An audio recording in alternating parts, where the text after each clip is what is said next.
Remember the PUMAs? Short for Party Unity My Ass. It was a group of disgruntled Hillary Clinton supporters who made a great deal of noise for a brief time in 2008 about how they weren't going to support Barack Obama in the general election. So how did their anger burn at seeing their favored candidate lose the Democratic Party's presidential nomination?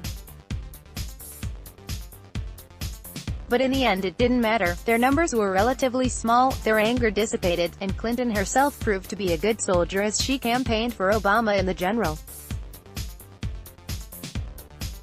And of course, Obama 2008 won easily.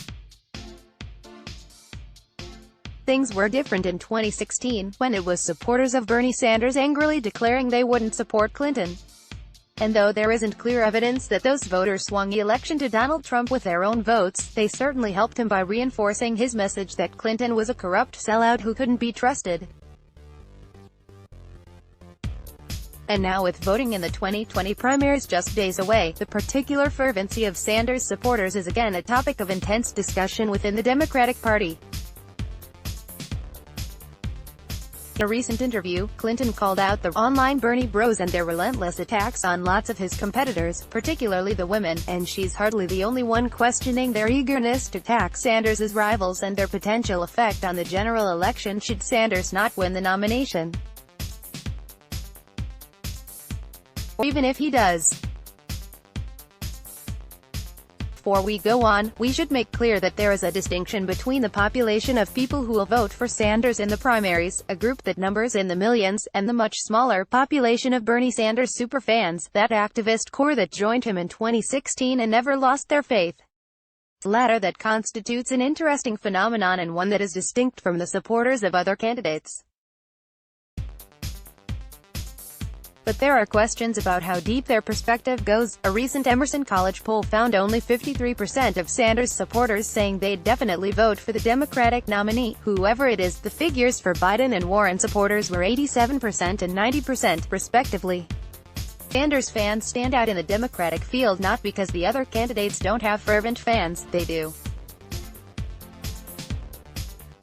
There are Democrats who are passionately devoted to Elizabeth Warren or to Pete Buttigieg, and perhaps even a few who get weak in the knees at the sight of Joe Biden.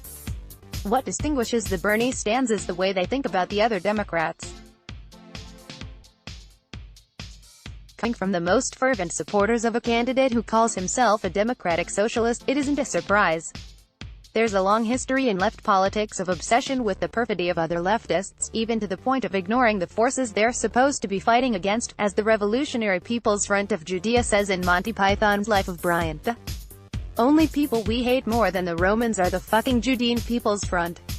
But one often finds an even greater contempt for run-of-the-mill liberals, who can be considered by some an even more profound danger than conservatives and the plutocrats ruling society.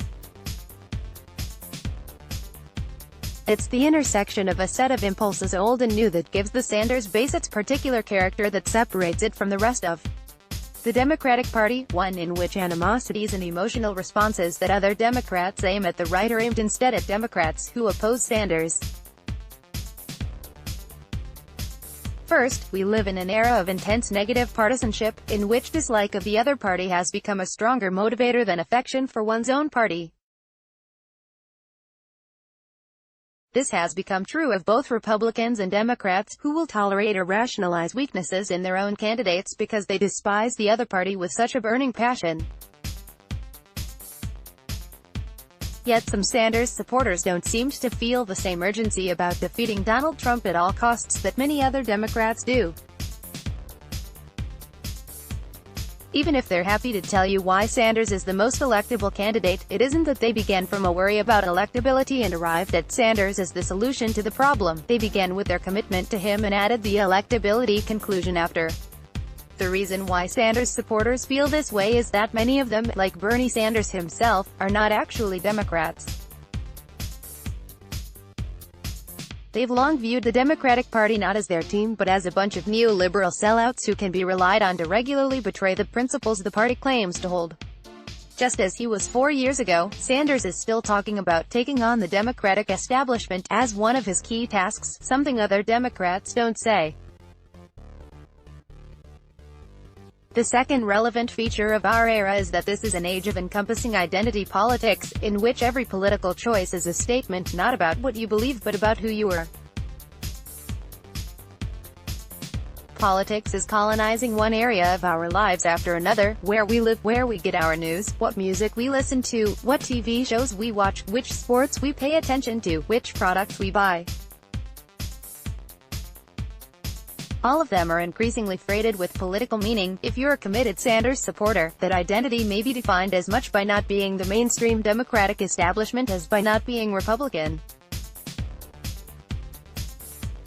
If you think of yourself as an outsider who doesn't accept the rules made by the existing structures of power, then it may not seem crazy to see, say, a candidate who accepts a public option instead of immediate implementation of Medicare for all, not as a reasonable pragmatist with whom you share most of the same goals, but instead as a contemptible corporate tool who literally wants people to die. Bernie Sanders' hardcore of support is different than that of other candidates, precisely because many of them are not Democrats, not just in a formal sense but in their outlook and motivations.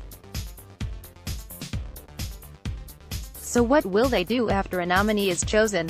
If that nominee isn't Sanders, we can expect pretty much what we saw 4 years ago, while Sanders himself will urge support for the nominee. Many of his supporters will vote for a third party, though, alas, Jill Stein is not running, or simply not bother to vote. And what if he is the nominee? That will be uncharted territory for many of these activists. They may well continue to target Democrats who don't display the proper support for Sanders, policing the party for signs of insufficient enthusiasm. Or they may send out Twitter storms against Republicans when the GOP inevitably comes after Sanders with a fury he has yet to experience. It's hard to know, just as it's hard to know what kind of impact it will have on the ultimate outcome, if it has any impact at all. And at this point, even the most fervent Sanders fans may not know themselves. Let's block ads. Why?